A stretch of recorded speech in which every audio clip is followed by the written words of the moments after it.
এই যে মিস্টার, এদিকে আসেন।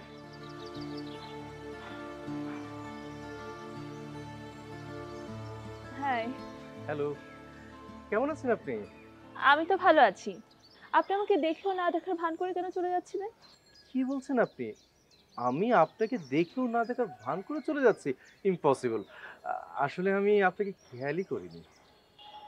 ওকে, no problem. By the way, আপনার কি অবস্থা বলেন? আপনার হাতের কি অবস্থা এখন? ঠিক আছে এখন?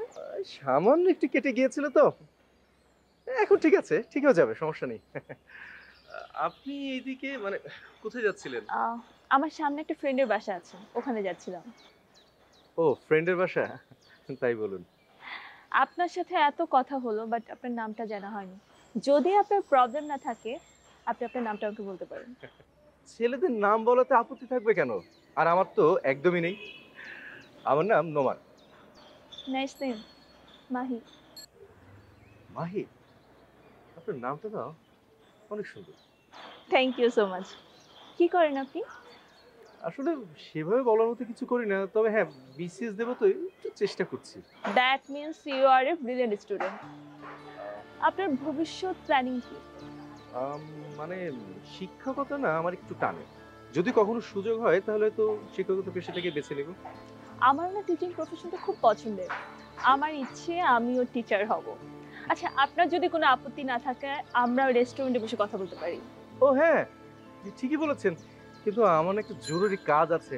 আজ তো একদম হাতে সময় নেই, তবে হ্যাঁ, যদি আপনি চান অন্য কোনো দিন দেখা হলে কোথাও বসে গল্প করবো। যদি বলছেন কেন, আপনি চাইলে আমরা প্রতিদিনই দেখা করতে পারি। প্রতিদিনই? হুম। Of course, why not. এই যে দেখেন, আপনার সাথে এত কথা হলো, বাট আপনার কন্ট্যাক্ট নাম্বারটা আমার পাওয়া হয়নি। যদি আপনার আপত্তি না থাকে, আপনার কন্ট্যাক্ট নাম্বারটা আমাকে দেওয়া যাবে? আমার আপত্তি থাকবে কেন? আপনার মতো একজন সুন্দরী মানুষকে যদি আমি ফোন নাম্বারটা দিতে পারি, তাহলে তো আমি ধন্য হয়ে যাব। আপনি একটু বাড়িয়ে বলছেন। একদম না, আপনি না খুব সুন্দরী, মানে একদম মাথা নষ্ট করার মতো। ছেলেরা সব সময় একটু বাড়িয়ে বাড়িয়ে বলে। মিথ্যা তো বলছি না। নাম্বারটা দিন। ও হ্যাঁ, শিওর। জিনিন, 0712 হুম। 100 203। সুন্দর নাম্বার তো। Thank you. Thank you. ভালো থাকবেন। আপনিও। বাই। বাই।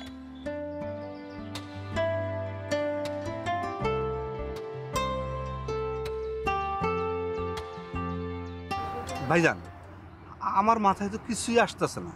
ভাইজান, আগে মাথা ঠান্ডা করেন, মনটারে স্থির করেন, তারপর চিন্তা করেন। দেখবেন ভর ভরে মাথার মধ্যে সব কিছু এসে পড়বে।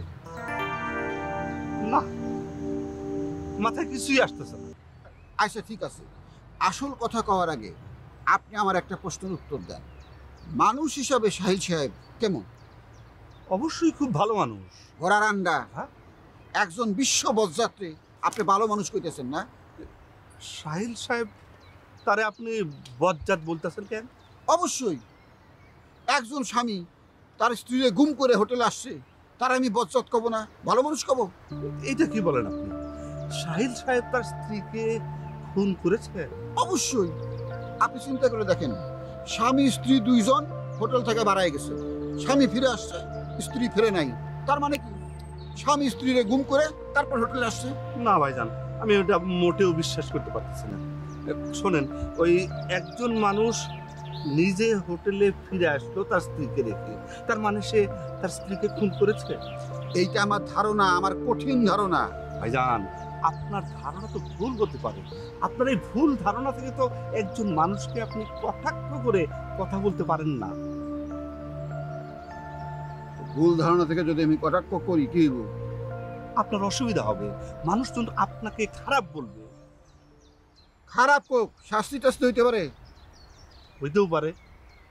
যদি শাস্তি হওয়ার সম্ভাবনা থাকে তাহলে আপনি কথা কাউরে করেন না প্লিজ। ঠিক আছে, আপনি আমার উপরে আস্থা রাখতে পারেন। আপনার ফ্যাট কিন্তু পাতলা মনে হইতেছে।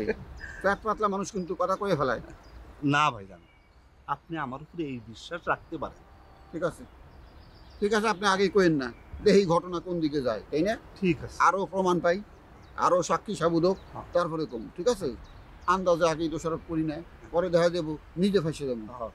আপনি কারোর সাথে এটা নিয়ে আর ডিসকাস করেন না। আর আমি তো ডিসকাস করুন না, আপনারা রিকোয়েস্ট করলাম, আপনি ডিসকাস করুন না। ঠিক আছে, আমার উপর আপনি বিশ্বাস রাখে। আচ্ছা ঠিক আছে, সাগর দেখেন